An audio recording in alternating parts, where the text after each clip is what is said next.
When you ask people why you want to learn meditation, mostly they will say that we want to experience some form of stillness, peace, some relaxation of the mind, get rid of some stress. But honestly, the real importance of meditation is far deeper than this.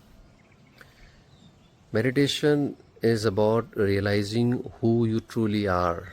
It's about knowing your nature of existence and realizing your true potential, not just in this life, but even beyond life. Understand what I just said? Even beyond life means post-death. Let me explain you. Vedanta describes 4 levels of consciousness. The first one is the gross body, second is the subtle body, third is the causal, and the fourth is the supracausal. The gross body means everything is just matter. So what Vedanta says is the level of consciousness determines your level of freedom. It determines your identification.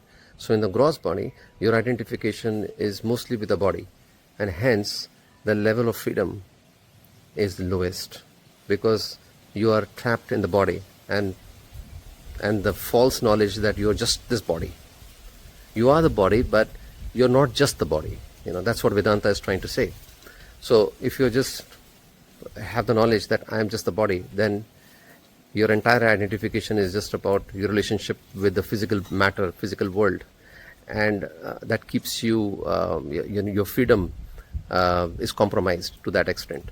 The second is the subtle body. In the subtle body, it's also called as an astral body. In the astral body, the physical matter is disintegrates. In fact, some of the people that you have in relationship in the physical body may not be there in the astral body, in the subtle body. Some new people may be there, and you may have a communication interaction with them. The degree of freedom in the subtle body is higher than that of the physical body, right? The third body is called the causal body. The causal body is also called the Karana Sharir. Now the causal body is where you experience bliss or joy, but that bliss is not known to you, it's not known as an experience. It's an ignorant state. You are experiencing bliss, but you don't know.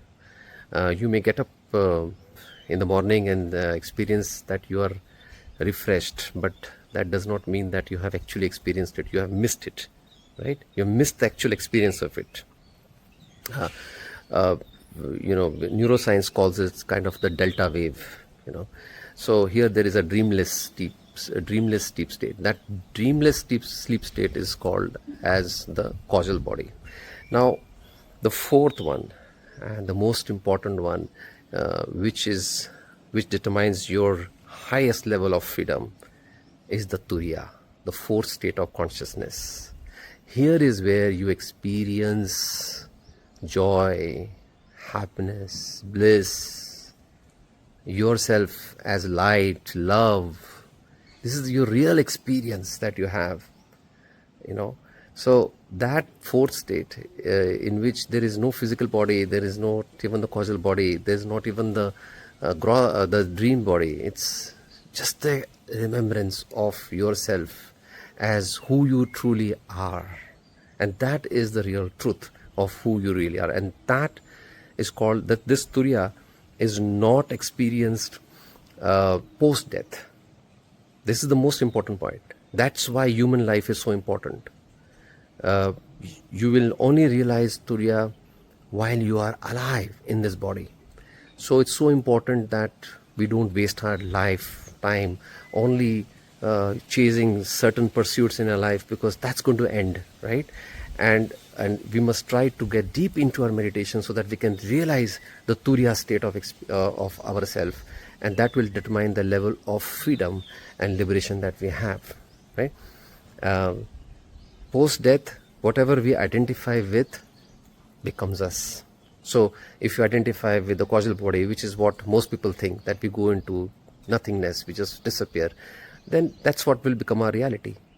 But if we make some efforts to get into to understand meditation, to know meditation, then it's very much possible that we can have the experience of Turiya in this life, and know ourselves to be free from the bondage of the body and the mind, right? And experience ourselves as true love, joy and happiness.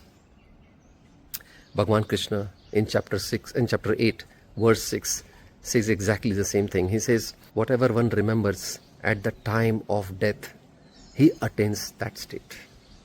So remember, meditation is not just about preparation of being in stillness to, or to experience a state free from anxiety or stress.